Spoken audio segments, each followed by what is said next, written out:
Shahid கபீருடைய நையட்டு officer on duty வரிசையில் இந்த படம் எப்படி இருக்குது அப்படிங்கிறத இன்னைக்கு நாம பார்க்க போகிறோம்.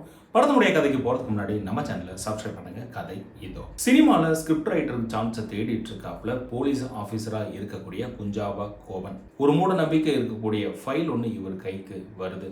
இதன் பிறகு என்ன ஆச்சு அப்படிங்கிறதா இந்த படம். ஸோ படத்தினுடைய கதைக்கு போகிறதுக்கு முன்னாடி நம்ம சேனலை சப்ஸ்கிரைப் பண்ணுங்க. கதை இதோ. கிரண் தாஸ் இந்த படத்தை டைரக்ஷன் பண்ணி இருந்திருக்காரு. ஸோ நம்மளுடைய எதிர்பார்ப்பு எல்லாமே ஷாகித் கபீர் மேலே தான். இந்த படத்தில் இவர் கதை, திரைக்கதை, வசனம் எல்லாமே பண்ணியிருக்காரு.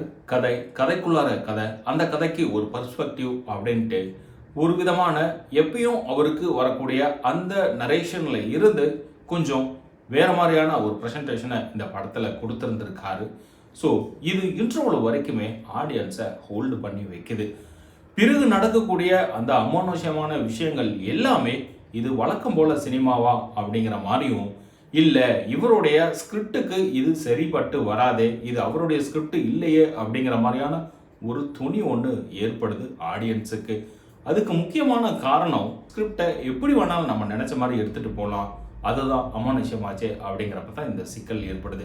பர்ஃபார்மன்ஸ்ன்னு எடுத்துக்கிட்டோம்னா குஞ்சாபா கோபன் போலீஸ் அதிகாரியா முரட்டுத்தனமெல்லாம் இல்லாமல் ஒரு காமன் மேனா, அதாவது ஒரு சினிமா காதலனா உள்ளுக்குள்ளார ப்ரெசென்ட் பண்ணுறாப்புல. இவர் மீண்டும் டியூட்டிக்கு ஜாயின் பண்ணி ஒரு என்கொயரி போக அங்கே இவர் தலையில் ஒரு விடியல் ஒன்று விடியுது. அதாவது ஒரு டெத் ஒன்று நடக்குது. உடனே இவர் வேறு ஸ்டேஷனுக்கு மாற்றுறாங்க.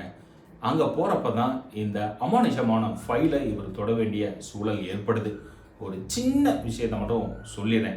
இந்த ஃபைலை தொட்டால் போலீஸோட ட்ரெஸ்ஸில் ரத்தக்கரை வரும். அதையும் தாண்டி ஒரு மரணம் ஒன்று ஏற்படும் அப்படிங்கிறத இந்த ஃபைலை தொடரப்ப நடக்கக்கூடிய சம்பவங்கள்.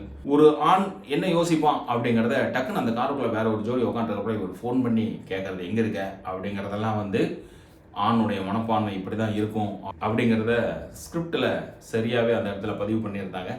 குறிப்பாக இவர் அந்த இன்ட்ரோல் பிளாக்கில் பண்ணக்கூடிய அந்த பர்ஃபார்மன்ஸ் சிறப்பாகவே அமைஞ்சிருந்தது. தென் சைக்காலஜிஸ்ட்டை போய் இவர் மீட் பண்ணுறப்பையும் அதுக்கப்புறமா நடக்கக்கூடிய சில விஷயங்களையும் அந்த ஸ்கிரிப்ட் என்னென்ன பண்ணும் அப்படிங்கிறதும் இவருடைய பர்ஃபார்மன்ஸுக்குள்ளார சிறப்பாகவே வந்திருந்தது. ஒரு போலீஸ் அதிகாரியாக இல்லாமல் ஒரு காமன் மேனா இப்படி தான் இருப்பான் அப்படிங்கிறத நல்லாவே ப்ரெசென்ட் பண்ணியிருந்தார் இந்த படத்தில். லிஜ்மோல் ஒரு மனைவியாக, துணைவியாக, கோபப்படக்கூடிய அம்மாவாக, இதுக்கு மேலே என்ன சொல்கிறது, அவ்வளோதான் ஒரு சப்போர்ட் ஆர்டிஸ்டாக தான் இந்த படத்தில் பண்ணியிருந்திருக்காங்க. அதுவும் நல்லா தான் பண்ணியிருந்தாங்க.